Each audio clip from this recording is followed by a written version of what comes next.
அனைவருக்கும் என் அன்பான வணக்கம். நான் உங்கள் ரமேஷ் கார்த்திக். இன்றைய காணொலியில் நம்ம விவாதிக்க போகிறது தௌலத் கான் லோடி அவர்களை பற்றி தான்.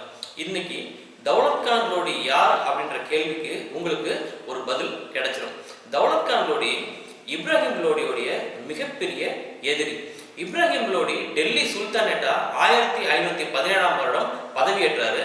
அந்த பதவி ஏற்றத்தில் இருந்தே அவர் மீது மிகப்பெரிய ஒரு வன்மத்தையும் வெறுப்பையும் கொண்டிருந்தவர் யார் அப்படின்னா தௌலத் கான் லோடி.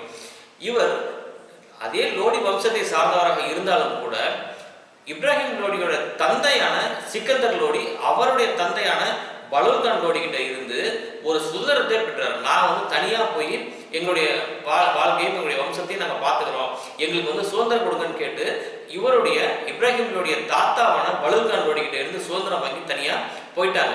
இருந்தாலும் லோடி வம்சத்துக்கு தௌலத் கான் லோடி மிகுந்த ஒரு விசுவாசியா தான் இருந்துட்டு இருந்தார். ஆனா எப்ப இப்ராஹிம் லோடி 1517ஆம் ஆண்டு டெல்லி சுல்தானேட்டா பதவியேற்றாரோ அப்பையில இருந்து எப்படியாவது டெல்லி சுல்தானேட்டை கைப்பற்றிடணும், எப்படியாவது இப்ராஹிம் லோடியை நம்ம வீழ்த்திடணும் அப்படிங்கிறதுல அதிக முனைப்போடு இருந்த எதிரிகள்ல தௌலத் கான் லோடி ரொம்ப ரொம்ப முக்கியமானவர். இவருக்கு ஆதரவா இருந்தவர் யார் அப்படின்னு கேட்டா ஆலம் கான் என்று சொல்லக்கூடிய அலாவுதீன் ஷா. ஆலம் கான் யாரு அப்படின்னு சொன்னா அவரும் இப்ராஹிம் லோடியோட மிக பிரதானமான ஒரு எதிரி, அவருக்கு சொந்த மாமா முறை ஆகும்.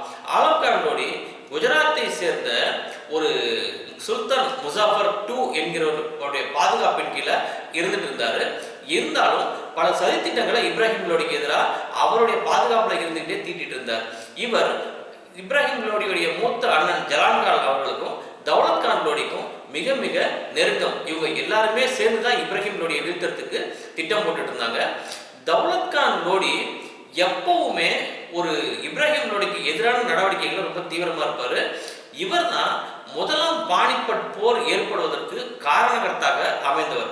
எப்ப முதலாம் பானிபட் போர் வந்ததோ அதுதான் லோடி வம்சத்தினுடைய கடைசி ஆட்சியா இருந்தது. அதே சமயம் இப்ராஹிம் லோடி தான் லோடி வம்சத்தினுடைய கடைசி மன்னராகவும் இருந்தாரு. இந்தியா என்கிற ஹிந்துஸ்தான் என்கிற அந்த நிலப்பரப்புல லோடி வம்சம் முடிவுக்கு முகலாய மன்னர்கள் வலுவான ஒரு அஸ்திவாரம் போடுறதுக்கு காரணமா அமைந்ததும் இவருடைய தௌலத் கான் அவர்களுடைய இந்த செயல் திட்டம் தான். இவருடைய எல்லா முயற்சிகளும் தோல்வியில தான் முடிஞ்சது. இருந்தாலும் முதலாம் பானிபட் போர் ஏற்பட்டு அதன் பிறகு முகலாய வம்சம் இங்க இந்தியாவில் நிலை பெறுவதற்கு காரணமாக அமைந்தது தௌலத் கான். எப்படி அப்படிங்கறத இந்த காணொலியில நம்ம பார்க்கலாம். எப்ப இப்ராஹிம் லோடி பதவியேற்றாரோ அவரை வீழ்த்துவதற்கு 1520ஆம் வருடம் ஒரு சதி திட்டம் தீட்டப்பட்டது. அவருடைய மூத்த அண்ணன் ஜலான்கானோட சேர்த்து தௌலத் கான் ஒரு சதி திட்டம் தீட்டினாரு. அதை இப்ராஹிம் லோடி முறியடிச்சிட்டார்.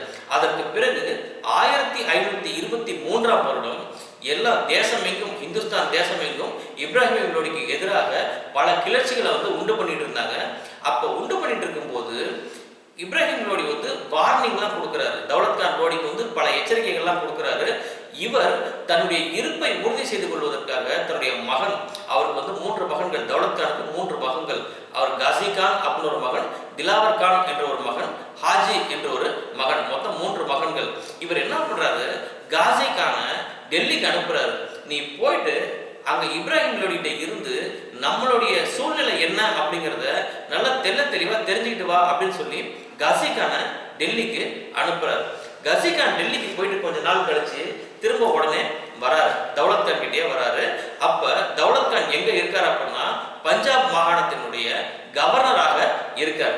இப்ப காசி கான் டெல்லியில இருந்து திரும்பி என்ன சொல்றாரு அப்படின்னா, இப்ராஹிம் லோடி உங்களை கவர்னர் பதவியில இருந்து நீக்கிட்டு விரைவில் உங்களை வீழ்த்துறதுக்கு திட்டமிட்டு இருப்பதாக காசி கான் தெரிவிச்ச உடனேவே தௌலத் கானுக்கு பயம் வந்துருது.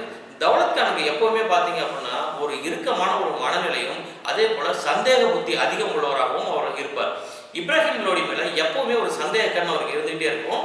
இப்ப காசி கான் சொன்ன உடனேவே அவருடைய கவர்னர் பதவிக்கு ஆபத்து அப்படின்னு தெரிஞ்சதும் எப்படியாவது நம்ம லாகூர் கவர்னர் அப்படிங்கிற அந்த பதவியை நம்ம காப்பாத்திக்கணும் அப்படின்னு சொல்லிட்டு உடனடியாக தன்னுடைய பதவியை காப்பாற்றிக் கொள்ள பாபர் என்று சொல்லக்கூடிய முகலாய மன்னரின் உதவியை நாடி இவர் போறாரு.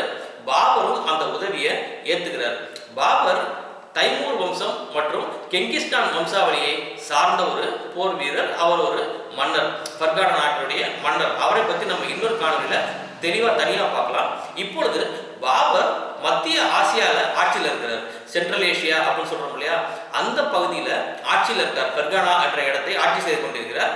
இப்ப இவர் தான் தௌலத் கான் தான் முதல்ல போய் பாபர் அவர்களை உதவிக்கு கூப்பிடுறாரு. நீங்க எப்படியாவது டெல்லியை கைப்பற்றி எங்களுக்கு கொடுக்கணும், இல்லைன்னா லாகூரையாவது கைப்பற்றி எங்களுக்கு கொடுக்கணும்னு சொல்லி பாபர் அவர்களை கூப்பிடுறாரு. பாபரும் அதை ஒத்துக்கிட்டு நேரா லாகூருக்கு வராரு. லாகூரையும் சுல்தான்பூர் ரெண்டுத்தையுமே கைப்பற்றி அவர் கையில வச்சிருக்காரு. இதற்கு பிறகு என்ன நடந்தது அப்படிங்கிறத நம்ம இன்னொரு காணொலியில பார்க்கலாம். நன்றி, வணக்கம்.